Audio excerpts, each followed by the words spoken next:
There's actually a lot going on in this life. Listen, yeah, no times are rough when Nicki collabs with 6ix9ine, whatever his name is, because they're both basically cancelled, but when they make music together, it still blows, which is evidence of crack. See this clock? Bang! A broken clock can be right twice a day. Look at the stylings! Hi and welcome back to TheEstrellaShow. I'm Estrella. If you want to be an Estrellita, it's not that hard. You gotta like, comment if you feel cute, subscribe, then hit the bell so you get the notifications. So whilst you're there doing that, in the description there are petitions, there are PowerPoints.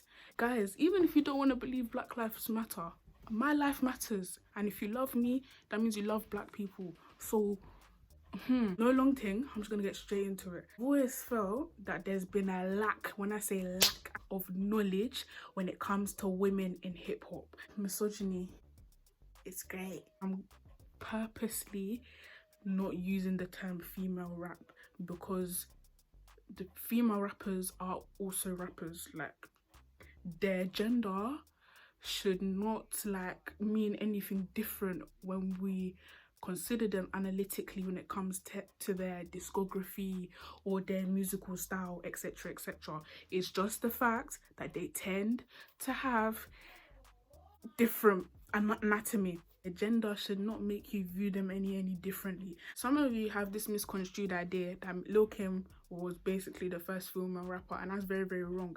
You need to understand that females were there since the beginning. So why it's hard to analyze women in hip-hop, especially as someone who doesn't know a lot. Specifically for African American women, there's a lot of stereotypes surrounding them because in slavery they were known as the breeding ground of the slave population.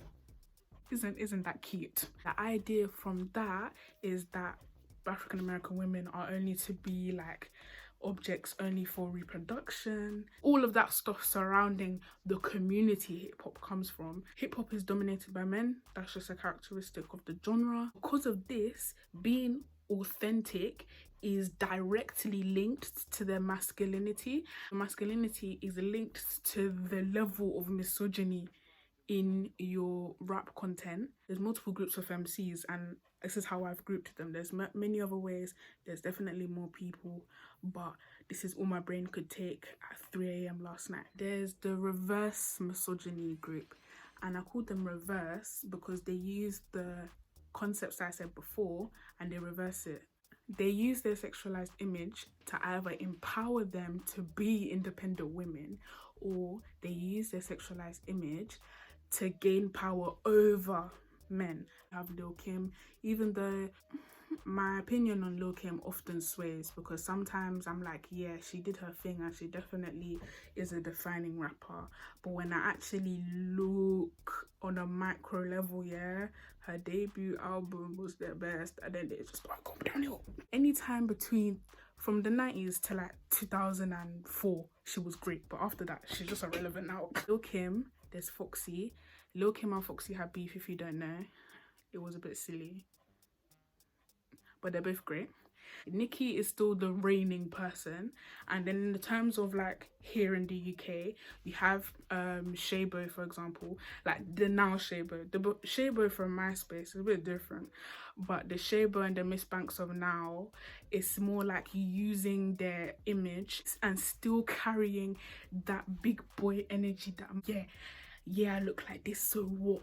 In terms of who I would like to see in the future, as Effie would know, I placed my bets on Megan early, bruv. I was listening to her freestyles. What is normally characteristic of these types of rappers is that in the beginning, when they're doing their freestyles, before all the money, normally with these rappers, you tend to notice how hard their bars are because because the sexualized image doesn't translate enough, because they literally do not have the materials to come and show you the body, they don't have the money to come and show you their fashion, so you focus more on their bars and you realize they're hard. And then the more and more they grow, the more money they get, and then they can actually invest in their image. And then because men look with their eyes, they see the image more than the bars behind the image, and that's why people start to say, oh, they've changed, when realistically they haven't changed that much. Okay, so with Megan, yeah, I start to sense that with her, because she has the flow, but it's the same flow. I promise you, TikTok is carrying Megan, it's carrying.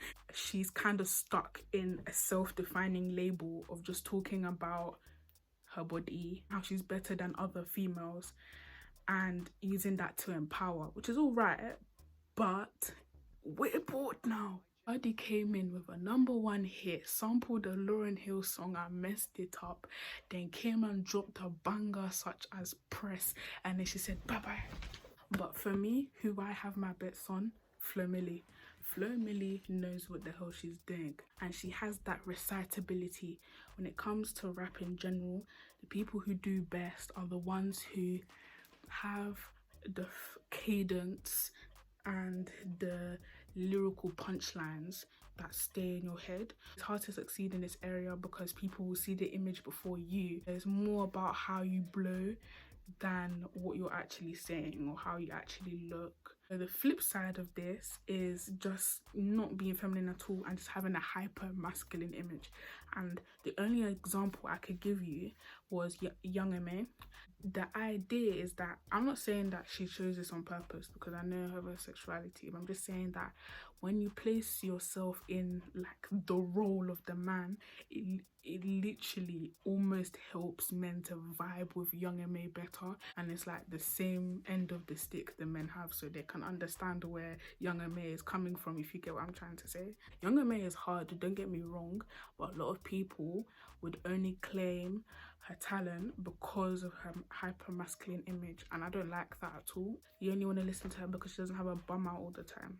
Especially because as a female, you need to understand, for these female rappers, it's hard for them because it's much harder for African American women in particular to, or let's just say black people, because over here in the UK, black women exist. I feel like for these people it's much harder to condemn misogyny in the black community because there's other issues at hand, like racism. As women, it's often that we don't want to come and condemn our men of being misogynistic because we don't want to prove the white man as right in the fact that black masculinity is pathological, because not every black man is misogynistic, but there is an issue there that needs to be addressed, but it's kind of hard to address it, which is why the females before flip it so you can see what it's like bringing up misogyny is almost like treason in the black community, because it's like another form of oppression Olympics, and it doesn't do anything because you're both suffering from racism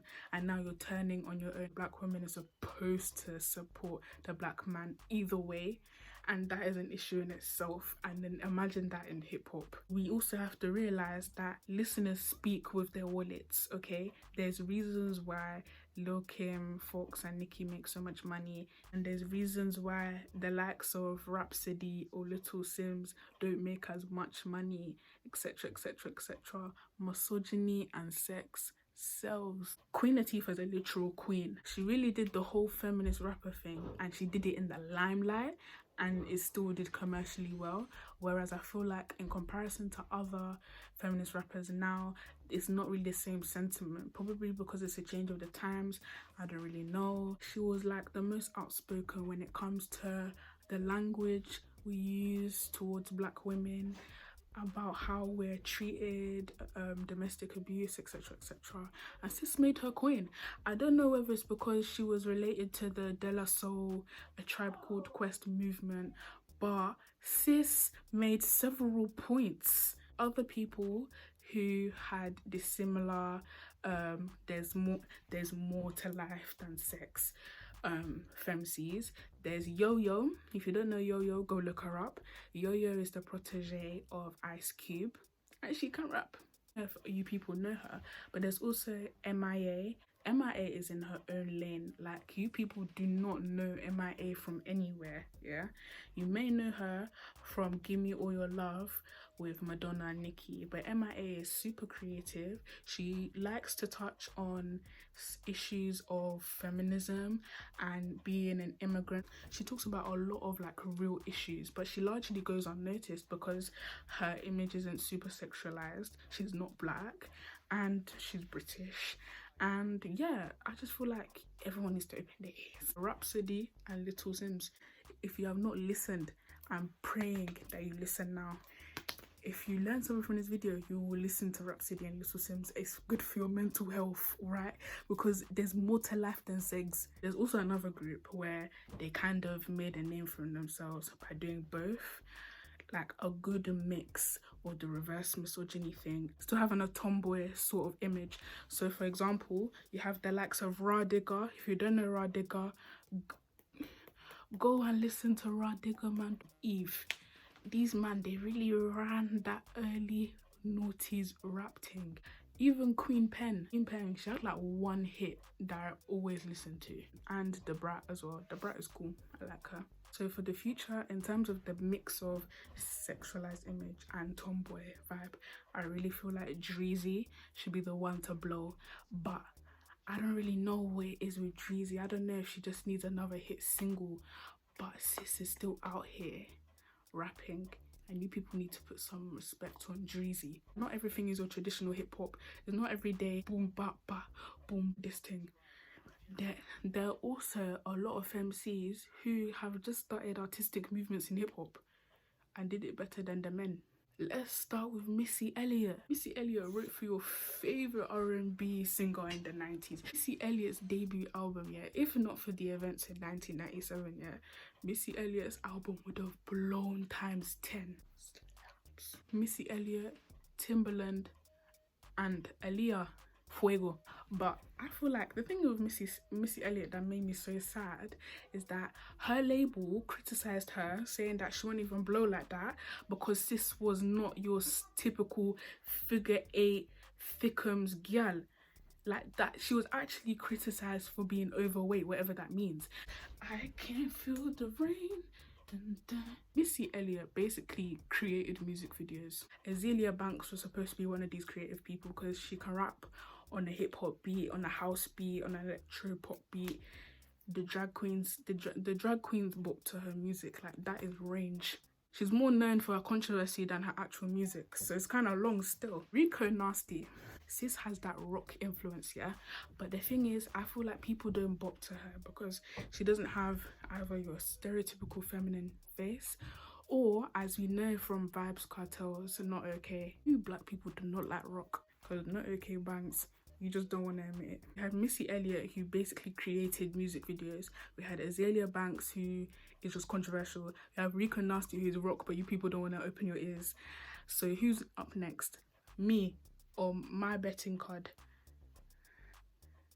Twirra Whack. Twirra Whack slaps, right? Which rapper do you know has a visual album on YouTube? Huh? Which rapper do you know can mumble absolute waffle and it will still sound better than your favorite rapper? Sis had her mouth numbed, yeah, and she was spitting more bars than your fave. Bree Runway, she's from the UK, and Bree Runway, yeah, she just slaps. I love her so much. Music videos complement her music so much, but her music videos speak volume. Like, I remember there's been a lot. There was one in regards to what it's like to be a successful black businesswoman, and then there was another one about what it's like to be a black female in the industry and having to deal with a lot of white men in the business. I'm gonna meet her one day and she's gonna watch this video and she's gonna say I'm cool. And then we also have my good sis Lai Kelly 47. She slaps. She doesn't even show you her full face and she can rap better than your fave. Just don't make me mad. These people have shown versatility and they've shown that they can do everything better than your fave and even do music videos that will outsell. So no one tell me again that females only talk about sex in their music, in hip-hop. Thank you. I'm pretty sure some of you people only know Lauryn Hill for strumming my pain with your fingers. She can sing better than your fave, and then she can even rap better than your fave. Lauryn is in her own lane. I couldn't put her in a group. I couldn't put her in a group because you think that she just sings, but she raps. Like, she raps. Lauryn Hill gave us the best Femcee album of all time.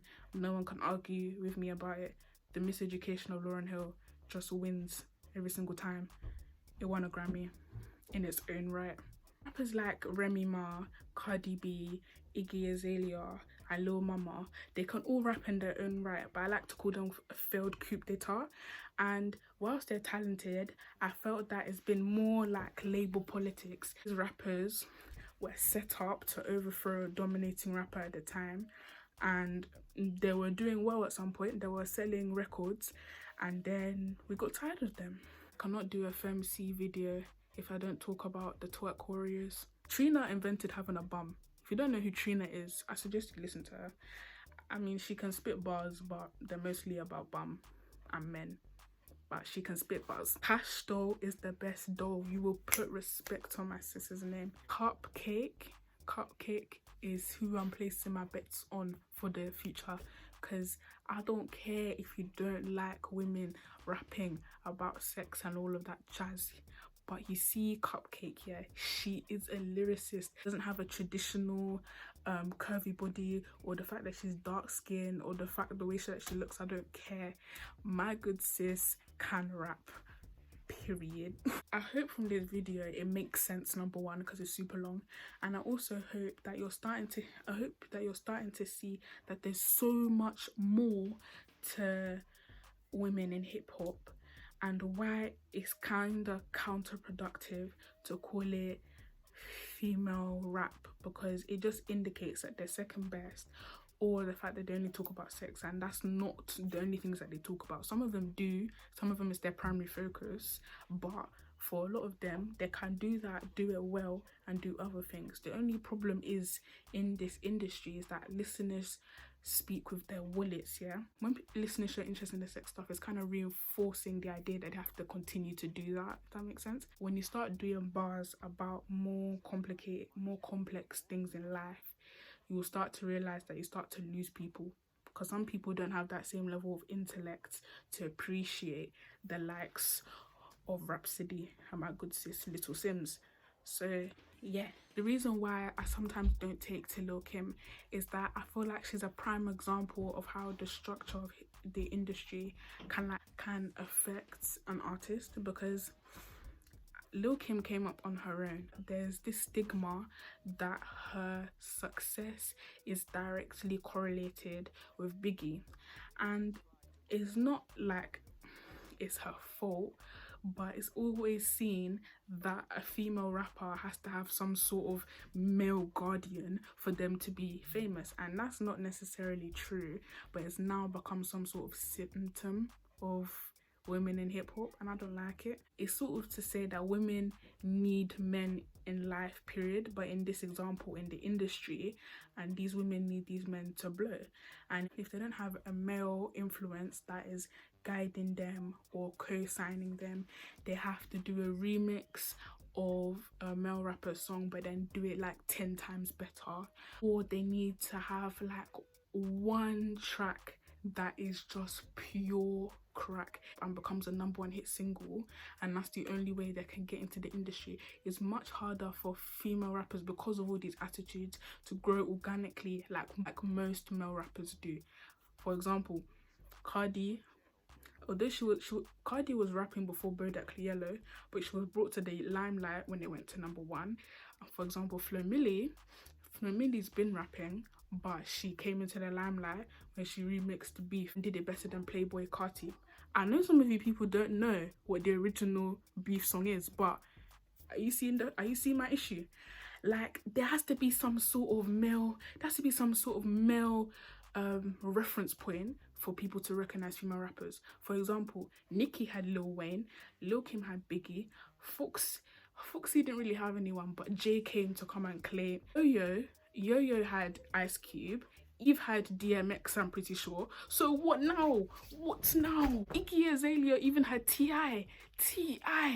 Oh, so from this, it's natural that their features and their remixes blow up, e.g. Monster, because they're perceived to have to work like 10 times harder to make their verse stand out because of these attitudes, and that's the only way they can gain recognition. I'm pretty sure everybody in this earth will now come and say that Nicki's best verse is Monster, because they can use the song as a reference point, because they can compare her verse on Monster with Jay-Z's verse, with Kanye's verse, with Rick Ross's verse, and see, rah, sis can rap, this has to be her best verse. But she definitely, most definitely has songs in her discography that could probably match that or even do it better. But because it's just her, you don't want to listen, or you don't want to engage, or you don't think it's that great. So I hope this video makes some sort of sense, because it does to me. Like, comment, and subscribe to my channel. This is what we do. Stay blessed, don't stress. You're too anointed to be disappointed. Take over. Estrella out. But honestly though, comment in the comments here. This is not a competition, but comment who you think the top 5 Femcees are, yeah. And I promise you, yeah, if someone tries to tell me that Lil Kim is the best Femcee in this life, I'm gonna jump. When you listen to my good sis Foxy is younger than Lil Kim and she does it better. So what do we do now? And if you think that Cardi is better than Nicki, ask yourself, where is Cardi now? Estrella this, Estrella that. Come to the back of my Maybach. I feel sick, but in a bit I will be better, because I've got a vendetta sent from Christ, because I will always rise, because I will win, and I don't know what's for dins, because I've eaten dinner and I am a winner, period. We out. Ya tú sabes.